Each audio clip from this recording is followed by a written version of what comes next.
Today we have 99.9% unemployment. On a typical year, I represent just about 900 workers.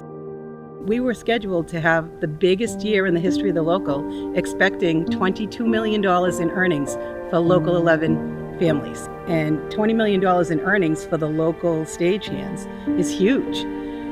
These are good middle-class jobs. We represent hardworking stagehands of all ages, fathers and mothers, people supporting families, people with homes and mortgages, and their bills are piling up. And on Friday, March 13th, every single event canceled. It was a true Friday the 13th. As of right now, we'll be lucky if we hit 3 million. My colleagues and I have made it our mission. It is a rule that you should not be seen on stage. However, right now, we need you to see us.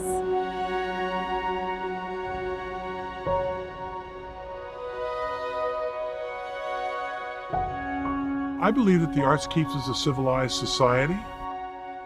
I believe that arts heal. I believe the arts are the soul of this country. Whether it's Broadway, whether it's rock and roll, I just think that I'm doing sort of God's work every single day of my career by doing that. But there has been nobody in the seats behind me since March 12th. There will be nobody maybe in those seats to September of 21. I've been in live events and theater pretty much my whole life. I was in my first show when I was 5. I was the squirrel in a children's theater production of Peter Pan.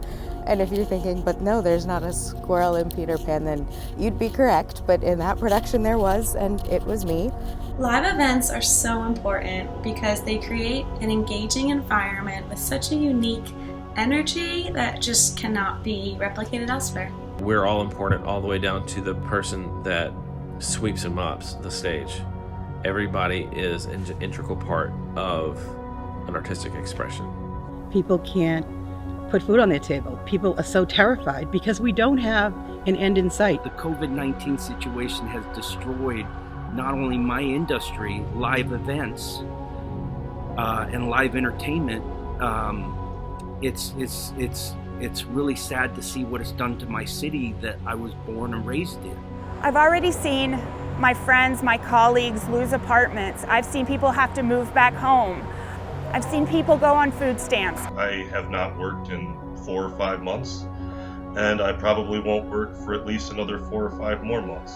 If we're not going to get back into concert venues or theaters soon, then we got to count on something. You know, that's where we need the help.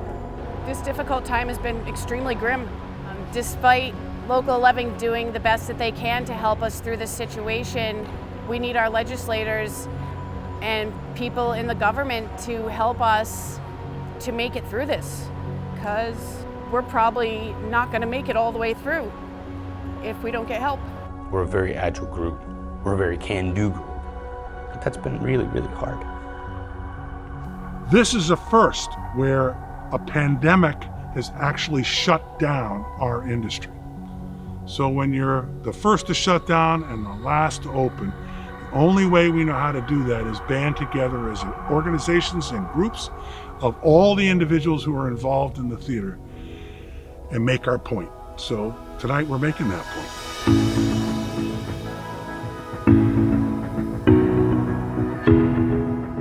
We have band together the coalition of people that have never been together before. Venues, freelance stagehands, union stagehands, actors and musicians, and just everybody coming together, drawing attention to our industry's plight.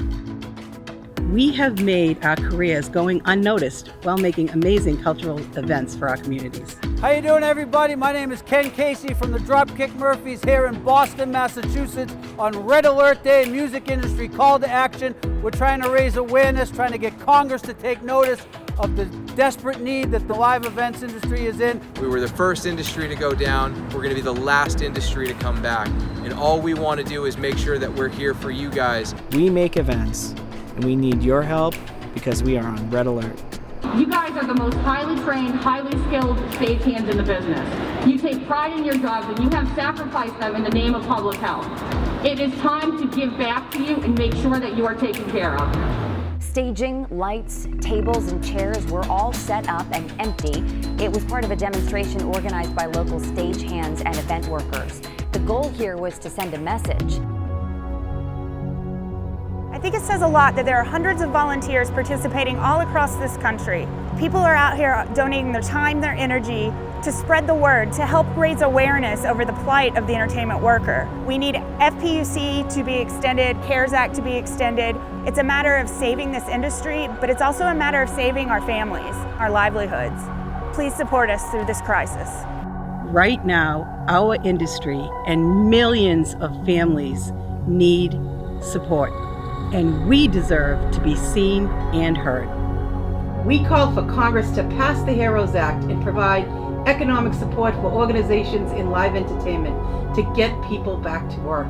Help for our industry can't come soon enough. We're going to have to keep making our case that arts keeps us a civilized society and that we're important. And you know, we can talk about jobs, we can talk about economic engines, we can talk about all of that, but really it comes down to soul.